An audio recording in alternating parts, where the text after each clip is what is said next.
The cyberpunk hype train is back! Let's go!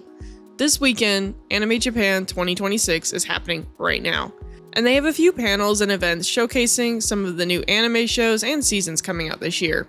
And one of them was Ghost in the Shell. There's still no exact release date, we only know that it's coming in July. In a previous video, which I'll link in the description below, I went over the last two trailers that dropped and talked about the studio and the creators working on this. If you want to learn more about that, along with the quick history of Ghost in the Shell, check out that video. There's one thing about the creators working on this show that I didn't mention before, and I was foolish to miss this. There is a returning composer for this anime who worked on Ghost in the Shell standalone complex. Her name is Yoko Kanno.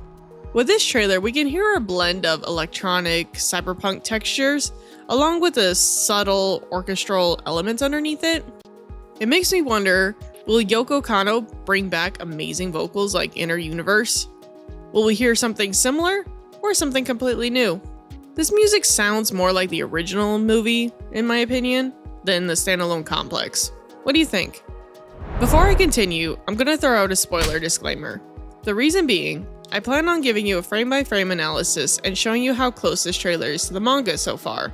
I won't be giving away heavy spoilers, and I'll try to limit my analysis to just a summary of what these chapters are about. But if you want to go into the show completely blind, this video may not be for you. With that out of the way, let's begin. According to a producer on the project at Anime Expo last year, this anime will stay true to the original manga. And now that this is the third trailer I'm breaking down, I agree with that statement. The first scene we see is the Major, and I am drooling, foaming at the mouth at how good she looks. I believe this is a scene of the Major at Sagawa headquarters. The team is on a mission to keep surveillance on a man who was smuggled into the country. The reason I think this is that moment in the manga is because of her outfit. The background, however, makes me a little less convinced. It's hard to tell. In the next scene, Bato is arguing with Tokusa. They're having a bit of a disagreement. This scene and the previous one are from chapter 6 of the manga. I'm curious if they'll be able to keep the episode lined up with the chapters. The studio hasn't released the episode count yet, so who knows how long this series will be. Next, we see Tokusa with someone in his Fujikoma.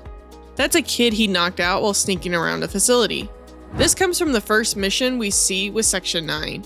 They're investigating the Sacred Citizens Relief Center, a welfare facility that takes in war orphans, educates them, and gives them work. This place is also known as the Human Factory, and it's become a problem because it occasionally produces bad apples. As the Major points out, it's a case of bad apples being afraid of bad apples. I also believe the next scene of Ishikawa and Tokusa with their Fujikomas is from that same mission. There isn't a panel that matches it exactly, but based on the roof they're on, it seems like it. Then we see Aramaki yelling into a microphone.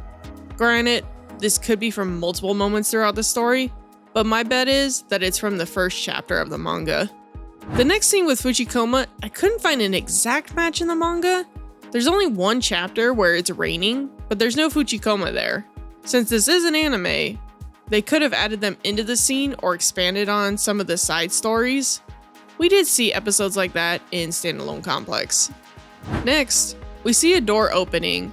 My guess is this is when the Major and Bato are at the Shinhama police station investigating robots that have gone berserk. Then we see a man on the phone. This scene is actually similar to the original Ghost in the Shell movie, though it plays out differently. This is the same guy who shot at the sanitation workers and the Major and Tokusa. There are a couple of quick scenario shots that I went frame by frame to break down. The first is Sagawa construction site, but this time we see Bato and Ishikawa on the side with their Fujikomas. Then we get a few city shots, an alleyway, and then a bridge leading into the city. This bridge looks like a mix between Daikoku Junction and Tokyo Bay bridges. It could be just an overview shot of the highway scene we see in the manga.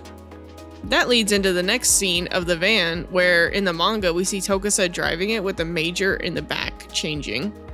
Next, we see some kind of machine with 6 glowing dots.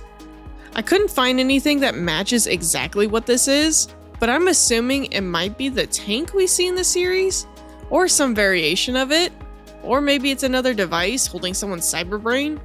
Usually, scenes like this are designed to make it feel like something is staring back at the viewer. We then see the Fuchikomas traveling through a tunnel. There are a few scenes like this, but I believe this is the one from the first mission with Section 9, when they're trying to save the kids.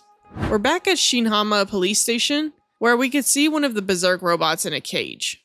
There's also a kid, and I'm pretty sure he's from that first mission. Maybe he's someone who tried to run away. There's no exact panel that matches this, but he looks similar to the one Togusa knocked out earlier in this trailer. Anyone familiar with the original movie will probably recognize this next scene. She's the foreign minister's interpreter, who was infected with the virus. Fun fact, she and Togusa apparently used to date. For those unfamiliar, the virus is what leads to Section 9 to investigate the sanitation workers. In the original movie, they knew early on that the hacker was called the Puppet Master, but this version, they don't. The events play out differently in the manga and the movie.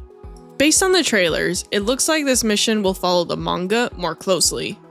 Next, we're back at Shinhama Police Station. This is after those doors open and the Major is now in a room full of caged robots that have gone berserk, investigating what's going on. There's another scene of the Major that looks like it could be in the back of the van Togusa is driving, with her changing. I do have some doubts though.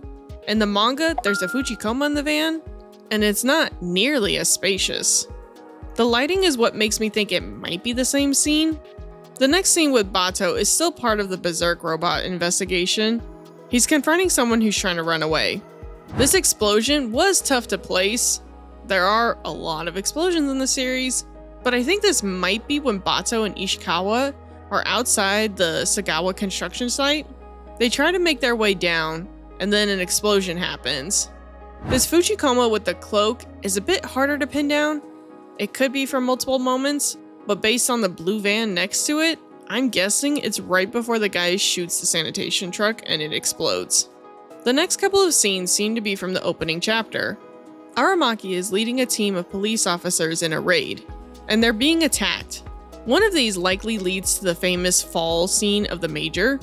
I think they're intentionally not showing that yet. It's too iconic. Hopefully, they save it for the actual release. The last scene shows the Major falling, and this one was difficult to match. I went through the manga 6 times trying to find it. I think this is from the first mission, where the Major is fighting one of the guards, the same guard we saw in the last trailer. In the manga, this fight mostly takes place outside, so seeing her thrown through a building kinda threw me off. More than likely, they're extending this fight for the anime to fill out the runtime. The other reason I'm confident it's from that first mission is because of her uniform and that device that she's holding. Overall, this trailer just continues to build my hype. I'm really excited for this anime. They haven't announced any of the voice cast yet. I'm curious to see who they choose. As you may know, the Japanese voice actress Atsuko Tanaka passed away in August 2024. For the English dub, I'm hoping they bring back either Elizabeth Maxwell or Mary Elizabeth McGlynn. What are your thoughts on this new anime? Comment down below and let me know. Let's have a conversation about it. Thanks again for watching. Don't forget to hit that like button and subscribe, and I'll see you guys next time. Bye!